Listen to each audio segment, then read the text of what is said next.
ஒரு பொண்ணு தன்னோட வாழ்க்கையில எல்லாத்தையுமே சமாளிச்சுடுவாங்க. வீடு, வேலை, குழந்தைங்க, பொறுப்பு, கஷ்டம் எவ்வளோ தடவை வந்தாலும் சமாளிச்சுடுவா.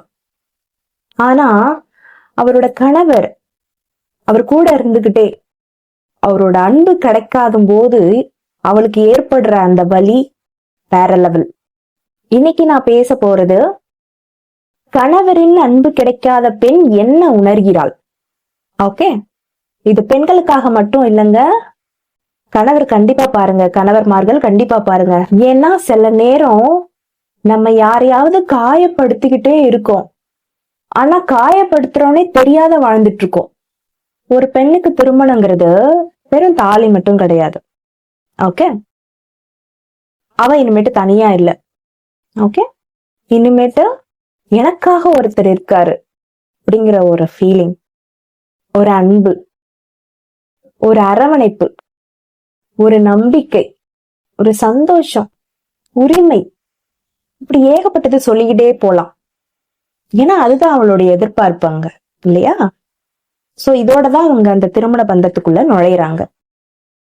சோ அப்படி இருக்கும்போது நான் கணவரோட வாழ்ந்துட்டு இருக்கேன் பிசிக்கலா, ஆனா அன்பு கிடைக்கல, உணர்வுகள் பதியப்படல, உணர்வுகள் ஒன்றிணையல. அப்படிங்கும் போது உடல் எங்கோ மனம் எங்கோ. கரெக்டா? அந்த டைட்டில் தான் அங்க ஸ்பேஸ கவர் பண்ணுது.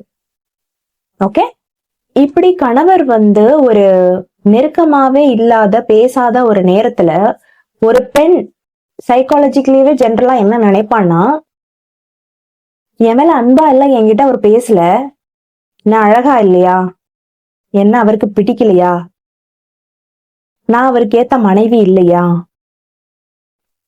அப்படின்னு சொல்லிட்டு ஒவ்வொரு விஷயத்திலயும் அவளையே குறை கண்டுபிடிக்க ஆரம்பிப்பா. தப்பு கணவர் சைட்ல தான் இருக்கும். தப்போ இல்ல, அவர் மென்டலி ஏதாவது பாதிக்கப்பட்டிருக்காரா, அது வாட் எவர், என்ன வேணாலும் இருக்கலாம். அவருக்கு இன்ட்ரெஸ்ட் இல்லையா, ஏதோ சம் ஸ்ட்ரெஸ், எது வேணாலும் இருக்கட்டும், மூட் அவுட்டா இருக்காரா, என்ன வேணாலும் இருக்கட்டும். பட் அந்த மொமெண்ட்ல அவளையே தான் செல்ஃப் பிளேம் பண்ண ஆரம்பிச்சுப்பா. தட் இஸ் ஹியூமன் சைக்காலஜிங்க. சோ அங்க அந்த பெண் பல கேள்விக்குறிகளோட தனிமையில அழற ஒரு ரீசன் உருவாகுது. சோ அங்க ஒருத்தரால அவங்க புறக்கணிக்கப்படுறாங்கன்னு தெரிஞ்சதும் அவங்க செல்ஃப் ஒர்த் அங்க கேள்வி கேட்க ஆரம்பிக்கும், குறைய ஆரம்பிக்கும், தன்னம்பிக்கையை இழப்பாங்க, அவங்க பழைய சிரிப்பை இழப்பாங்க, ஏதோ ஒரு உலகத்துக்கு அவங்க போயிடுவாங்க, தத்தளிக்க ஆரம்பிச்சிருவாங்க. இதுதான் ரியாலிட்டி. ஒரு மனிதனோட மனசு அப்படிதான் ஒர்க் ஆகுவாங்க. ஓகே, சோ அங்க அந்த பெண் சஃபர் ஆகிறதும் இப்படிதான் இருக்கும். அது யாருக்கும் தெரியாது, பல நேரங்கள்ல யாருக்குமே அது தெரியாது. இன்றைய உலகத்துல இப்படிதான் பெண்கள் பாதிக்கப்பட்டு தனிமையில ராத்திரி அழுதுகிட்டு இருக்காங்க. முன்னாடி இருந்த மாதிரி உற்சாகமா அவங்க இருக்க முடியாது. எப்படி முடியும்? தான் தான் உலகம் நினைச்ச ஒருத்தர் நம்ம கூடவே இல்லைன்னா அவங்க அந்த உலகத்துல தனிமையில தானே இருப்பாங்க, 1000 பேர் அவங்க சுத்தி இருந்தாலும். இத கணவர் தான் புரிந்து கொள்ள வேண்டும். எனக்கு தெரிஞ்ச ஒரு பொண்ணு இருக்கா, அவருடைய ஹஸ்பண்ட பத்தி யாருமே ஒரு குறை சொல்ல முடியாது. ஏன்னா அவர் குடிக்க மாட்டாரு, வெளியில தகாத உறவு கிடையாது, எந்த ஒரு பொண்ணோட உறவு கிடையாது. சரிங்களா? உனக்கு என்னடி, உனக்கு என்ன ஹஸ்பண்ட் செம, போ, நல்ல ஒரு ஹஸ்பண்ட் உனக்கு கிடைச்சிருக்காரு, லைஃப் ரொம்ப பீஸ்ஃபுல்லா இருக்கு, அப்படி ஏகப்பட்ட தள்ளி விடுவாங்க. ஆனா அந்த பொண்ணு கிட்ட பேசினாதான் தெரியும், அந்த பொண்ணு என்ன தெரியுமா சொல்வா, என்கிட்ட பேசவே மாட்டாருக்கா, மனசு விட்டு ஒரு நாள் கூட என்கிட்ட 5 நிமிஷம் உட்காந்து பேசுனது கிடையாது, எனி டைம் போனையே தான் பாத்துக்கிட்டு இருப்பாரு, அவருக்கு அதுதான் சந்தோஷம், என் கூட பேசினா மூஞ்சி உருன்னு ஆகுது, போனை பார்த்தா சந்தோஷமா சிரிச்சிட்டு இருக்காரு, தனிமையிலே இருக்காரு. அப்புறம் என்னத்துக்கா இந்த கல்யாணம், எதுக்கு இந்த கல்யாணம்? ஓகே, நான் எத்தனை நைட்டு தனியா அழுதுருக்கேன் தெரியுமாக்கா, இதை நினைச்சே என் வாழ்க்கை எப்படியே ஓடிடுதுக்கா, பாதி வாழ்க்கை, அப்படி சொல்றா அந்த பொண்ணு. சோ இங்க யாரையும் நம்ம வெளியில இருந்து ஜட்ஜ் பண்ண கூடாது. அவங்கவுங்க வாழ்க்கைய உள்ள பார்த்தாதான் தெரியும் அங்க என்ன விஷயம் இருக்குன்னு சொல்லிட்டு. சில பேசப்படாத வழிகள் இங்க நிறைய பேருக்கு இருக்குங்க, அதெல்லாம் வெளியில வராதுங்க. அது எப்பவுமே ஒரு சைலண்டாவே தான் போய்கிட்டு இருக்கு, அதோட மறைஞ்சே போயிடுது, அதுக்கு ஒரு தீர்வு கிடைக்காத. யாரும் இனிஷியேட் எடுக்கிறது இல்லை அதுக்காக. 2 பேர்ல ஒருத்தவங்க இனிஷியேட் கண்டிப்பா எடுக்கணும். கணவர் மனைவினா உட்கார்ந்து ஒரு நாள்ல ஒரு 5 நிமிஷமாவது பேசணும். அது சொன்னாலும் இப்ப யாரும் செய்ய மாட்டாங்க. பட் ட்ரை பண்ணுங்கன்னு நான் சொல்றேன். உங்க வாழ்க்கைக்கு ஒரு தீர்வு கிடைக்கணும்னா ட்ரை பண்ணுங்க. சில ஹஸ்பண்ட்ஸ் எல்லாம் என்ன பண்றாங்க தெரியுமா? மனைவியோட பேசுறதுக்கு சங்கோஜப்பட்டுட்டு, அதெல்லாம் உங்களுக்கு அவங்க ஹேபிட் கிடையாது. சில இன்ட்ரோவர்ட் ஹஸ்பண்ட் இருப்பாங்க. அந்த ஹஸ்பண்ட்ஸ் எல்லாம் வந்து சைலன்ஸ்லயே இருப்பாங்க. அவளுக்கு வந்து பிடிச்சதை எதையாவது வாங்கி கொடுப்போம் அப்படின்லாம் இருக்க மாட்டாங்க. இந்தா கையில காசு இருக்கு, நீ எங்கேயா போய் என்ஜாய் பண்ணிக்குவோம் ஃப்ரெண்ட்ஸோடன்னு சொல்லி அனுப்பி விட்டுருவாங்க. ஓகே, அவங்க அந்த நேரம் தலையாட்டிட்டு போயிட்டாங்க அப்படின்னாலும் அவங்க போயிட்டு அவங்களதாங்க நினைச்சிட்டு இருப்பாங்க. இந்த ஃபீலிங்ஸ்ல தான் அவங்க உட்காந்துட்டு இருப்பாங்க. இதை நீங்க எந்த அளவுக்கு சீரியஸா எடுத்துக்கிறீங்கன்னு எனக்கு தெரியாது. பட் இது கசப்பான ஒரு உண்மையாவே நான் சொல்லுவேன். ரொம்ப கஷ்டம். கணவரும் மனைவி ஒரே வீட்டுலதான் வாழ்ந்துட்டு இருப்பாங்க. அவருக்கு அந்த பொண்ணுக்குன்னு ஒரு புடவை கூட எடுத்து கொடுத்துருக்க மாட்டாரு. அந்த பொண்ணோட பிறந்த நாள் என்னன்னு தெரியாது, மறந்து போயிடுவாரு. ஒரு திருமண நாள் என்னன்னு கேட்டா மறந்து போயிருப்பாரு. அந்த பொண்ணுக்கு தேவையானதே அதுதானே. நீங்க எவ்வளவு பணம் காசு கோடி கொட்டி கொடுத்தாலும் அவளுக்கு தேவையானது உணர்வு தான். இன்னும் சாப்பிட்டியா, உனக்கு நான் இருக்கேன்டா, உனக்கு என்ன பிடிச்சிருக்கு, உனக்கு நான் இப்ப என்ன பண்ணணும், இத ஃபீல் பண்ணாத, நான் உன்னோட இருக்கேன், நீ தனியா இல்லடி, இப்படிலாம் பேசணும். நீங்க அதுதான் வேணும். சோ அந்த பொண்ணு என்கிட்ட சொன்ன அந்த வார்த்தை,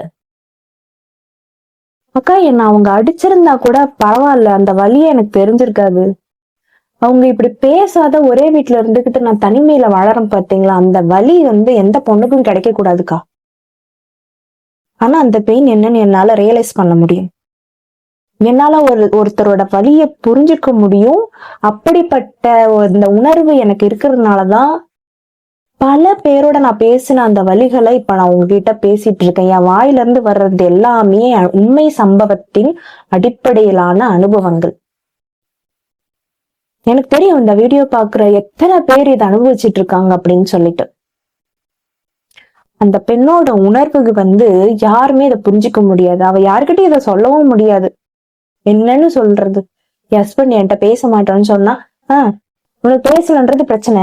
இங்க எத்தனை பேருக்கு வந்து அவன் வந்து ஒண்ணுமே வாங்கி தர மாட்டான், ஒன்னும் இது பண்ண மாட்டான், காசு கொடுக்க மாட்டான்னு பிரச்சனை தெரியுமா? சம்பாரிச்சு கொடுக்க மாட்டான். உனக்கு அவ பேசலன்னு பிரச்சனையா? அவன் என்ன குடிச்சிட்டு வந்து அடிக்கிறாரா? இல்ல வேற ஏதாவது பொண்ணுங்களோட தொடர்பு இருக்காரா? இப்படி சொல்லி அவளை காம்ப்ரமைஸ் பண்ணி விட்டுடுவாங்க. அப்படி காம்ப்ரமைஸ் நீங்க பண்ணிட்டு நீங்க போயிடலாம். ஆனா அந்த பொண்ணோட வழியை நீங்க யாருமே வந்து ரிப்ளேஸ் பண்ண முடியாது எதாலையும். அது அந்த கணவரால மட்டும்தான் கொடுக்க முடியும் அதுக்கான பதில். சோ அதனாலதான் சொல்றேன், ஜஸ்ட் அவளோட உட்காந்து பேசுங்க. அட்லீஸ்ட் நீங்க பேச கூட தேவையில்லை, அவளுக்கு அந்த ஃபீல் கொடுங்க. நான் உனக்காக இருக்கேன், நான் எங்கேயும் போல. அவளோட சின்ன சின்ன விஷயத்த வந்து கொஞ்சமாவது ஃபுல்ஃபில் பண்ண ட்ரை பண்ணுங்க.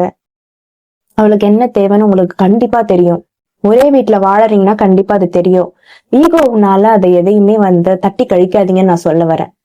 இல்ல உங்களுக்கு அது பழக்கம் இல்லைன்னா அந்த பழக்கத்தை லைட்டாவது ஏத்திக்கோங்கன்னு நான் சொல்றேன்.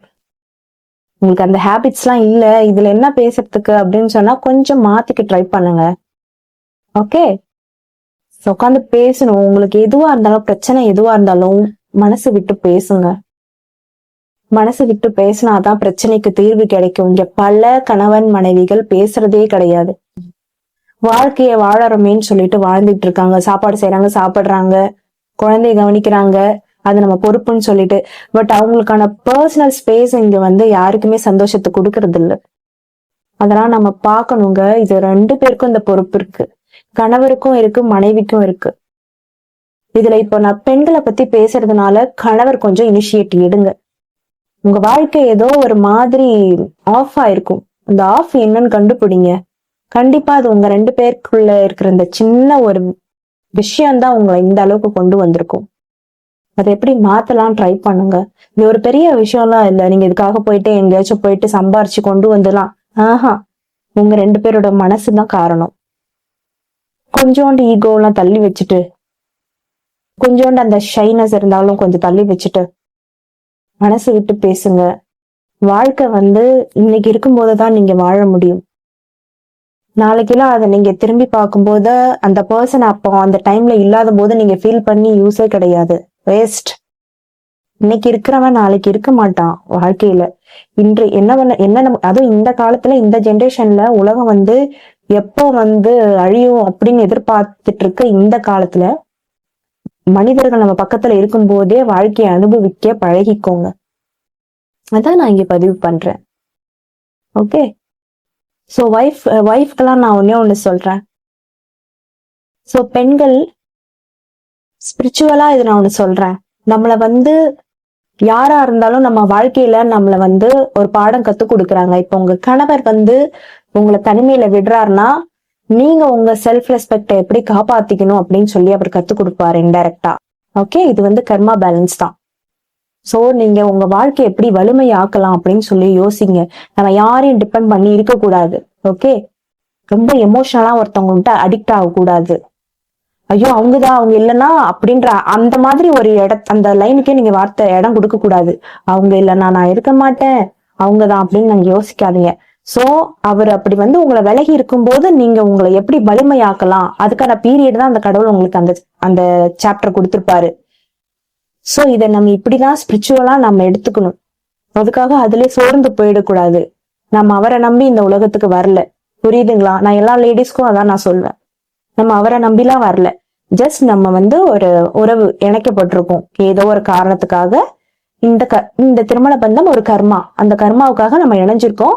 அத நம்ம கரெக்டா அந்த கர்மாவை கழிச்சுட்டு இந்த லைஃபை நல்லபடியா நம்ம முடிச்சுட்டு இறைவனடி சேரணும் அப்படின்ற மாதிரி நீங்க ஸ்பிரிச்சுவலா யோசிக்கணும். இந்த வாழ்க்கை எனக்கு ஏன் அப்படின்னு உடஞ்சிடாதீங்க. உங்க லைஃப் வேற எதுக்கும் இங்க வந்திருக்கு இந்த உலகத்துக்கு. அது கரெக்டா பண்ணும். உங்க வாழ்க்கைய எந்த ஒரு டிராஜடி வந்தாலும் அத ஒரு பாசிட்டிவ் ஆங்கிள் நீங்க பார்க்கணும்.